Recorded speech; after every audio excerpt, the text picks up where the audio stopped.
RBI की मौद्रिक नीति में ऐतिहासिक परिवर्तन, रेपो रेट और सीआरआर में कटौती। एक परिचय। भारतीय रिजर्व बैंक आरबीआई ने 6 जून 2025 को मौद्रिक नीति समिति एमपीसी की बैठक में एक ऐतिहासिक निर्णय लेते हुए रेपो रेट में 0.50% 50 बेसिस पॉइंट की कटौती की है, जिससे ये दर 5.5% हो गई है। इसके साथ ही नकद आरक्षित अनुपात सीआरआर को भी 4% से घटाकर 3% कर दिया गया है। ये निर्णय आर्थिक विकास को प्रोत्साहित करने और महंगाई को नियंत्रित रखने के उद्देश्य से लिया गया है। 2. रेपो रेट और सीआरआर, परिभाषा और महत्व। 2.1 रेपो रेट। रेपो रेट वह दर है जिस पर आरबीआई वाणिज्यिक बैंकों को अल्पकालिक ऋण प्रदान करता है। जब आरबीआई रेपो रेट में कटौती करता है तो बैंकों के लिए ऋण लेना सस्ता हो जाता है, जिससे वे उपभोक्ताओं को कम ब्याज दर पर ऋण प्रदान कर सकते हैं। इससे बाजार में नकदी प्रवाह बढ़ता है और आर्थिक गतिविधियों को गति मिलती है। 2.2 नकद आरक्षित अनुपात सीआरआर। सीआरआर वह न्यूनतम प्रतिशत है जो वाणिज्यिक बैंकों को अपने कुल जमा का आरबीआई के पास नकद के रूप में रखना होता है। सीआरआर में कटौती से बैंकों के पास अधिक धनराशि उपलब्ध होती है, जिसे वे ऋण देने के लिए उपयोग कर सकते हैं। इससे बाजार में तरलता बढ़ती है और ऋण की उपलब्धता में सुधार होता है। 3. मौद्रिक नीति के प्रमुख बिंदु। रेपो रेट में 50 बेसिस पॉइंट की कटौती, अब यह दर 5.5% है। सीआरआर में 100 बेसिस पॉइंट की कटौती, अब यह दर 3% है। नीतिगत रुख में बदलाव। आरबीआई ने अपने रुख को सहज अकोमोडेटिव से तटस्थ न्यूट्रल कर दिया है, जो दर्शाता है कि भविष्य में नीतिगत निर्णय डेटा पर आधारित होंगे। 4. विभिन्न क्षेत्रों पर प्रभाव। 4.1 बैंकिंग क्षेत्र। सीआरआर में कटौती से बैंकों के पास लगभग 2.5 लाख रुपए करोड़ की अतिरिक्त नकदी उपलब्ध होगी। इससे उनकी ऋण देने की क्षमता बढ़ेगी और वे उपभोक्ताओं को सस्ते दर पर ऋण प्रदान कर सकेंगे।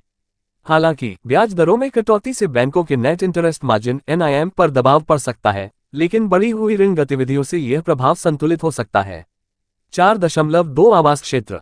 रेपो रेट में कटौती से होम लोन की ब्याज दरों में कमी आएगी, जिससे एमई घटेगी और आवास की मांग बढ़ेगी।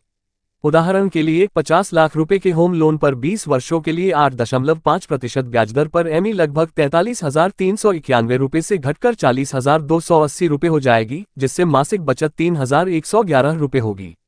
4.3 ऑटोमोबाइल क्षेत्र। ऑटोमोबाइल उद्योग ने आरबीआई के इस कदम का स्वागत किया है। ब्याज दरों में कटौती से वाहन ऋण सस्ते होंगे, जिससे उपभोक्ताओं की क्रय शक्ति बढ़ेगी और वाहन बिक्री में वृद्धि होगी। 4.4 सूक्ष्म, लघु और मध्यम उद्यम (MSME) क्षेत्र। MSME क्षेत्र के लिए सस्ते ऋण की उपलब्धता से उनकी कार्यशील पूंजी की आवश्यकताएं पूरी होंगी, जिससे वे अपने व्यवसाय का विस्तार कर सकेंगे और रोजगार सृजन में योगदान देंगे। 4.5 शेयर बाजार।